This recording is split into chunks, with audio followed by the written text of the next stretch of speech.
everybody and welcome to Flock Talk. Today we're going to go over how to make a very healthy sprout mix for your bird. So in order to start sprouting our seeds, the first thing we're going to need is some sort of jar. It doesn't really matter what it's made out of. I happen to be using a mason jar, but you can use whatever you have on hand.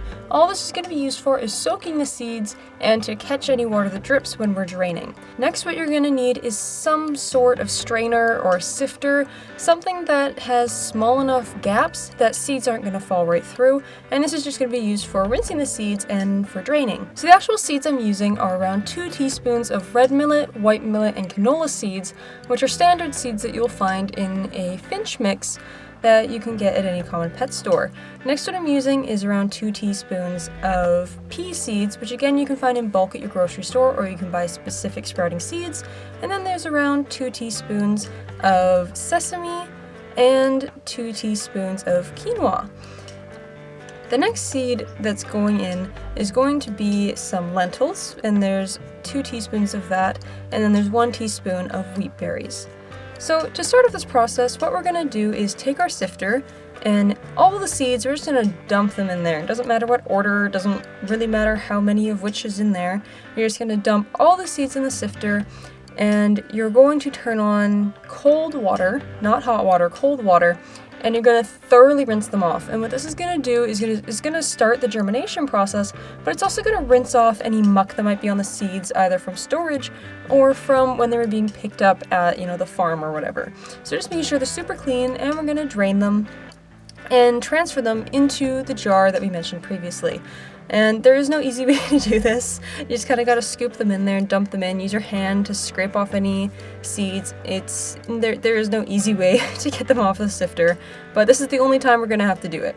And you're going to then fill that jar with the seeds with some cold water again, and you're going to leave it overnight or during the day for around 8 to 12 hours with a damp tea towel over top.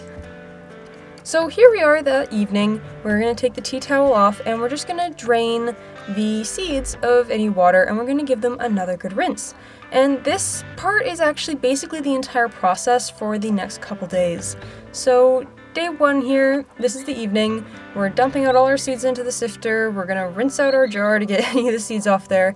We're going to dump them into the sifter and give everything a super thorough rinse. And then the most important thing we're going to do is drain.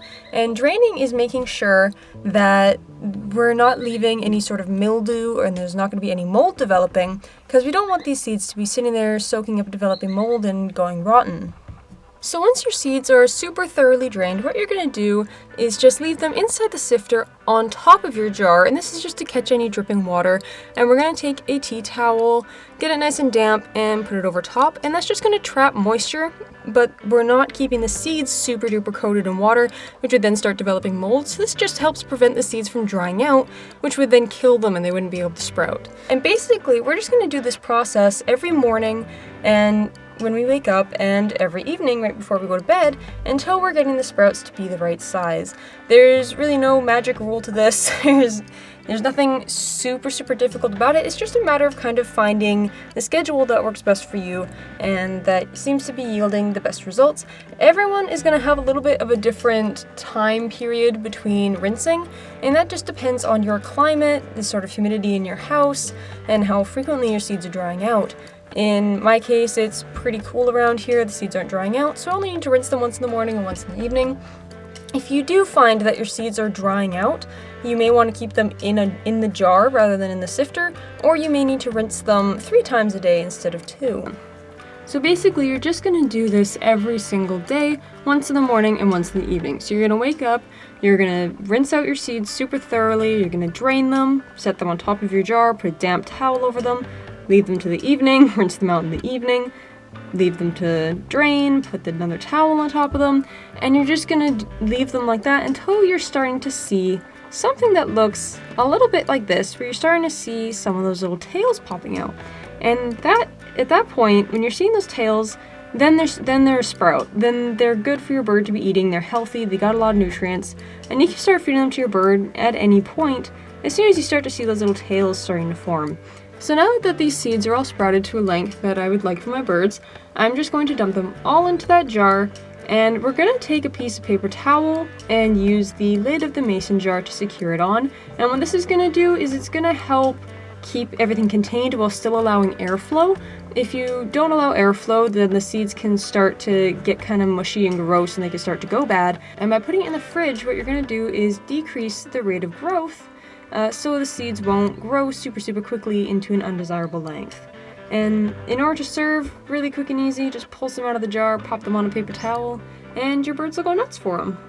And there you have it, a pretty easy way to grow some really delicious vegetables for your bird that's really concentrated in a lot of nutrients.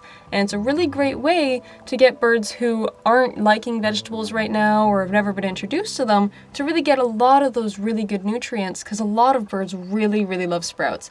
And healthy sprouts should make up around 20% of the average parrot's diet, so it's a really great way to grow some yourself to save some money and be able to give them the best nutrition you possibly can.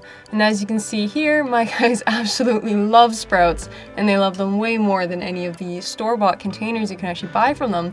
And it's pretty easy to do, it's just a matter of keeping on top of sprouting new stuff when you're starting to run low. So I hope you enjoyed this video, and I will see you all next time.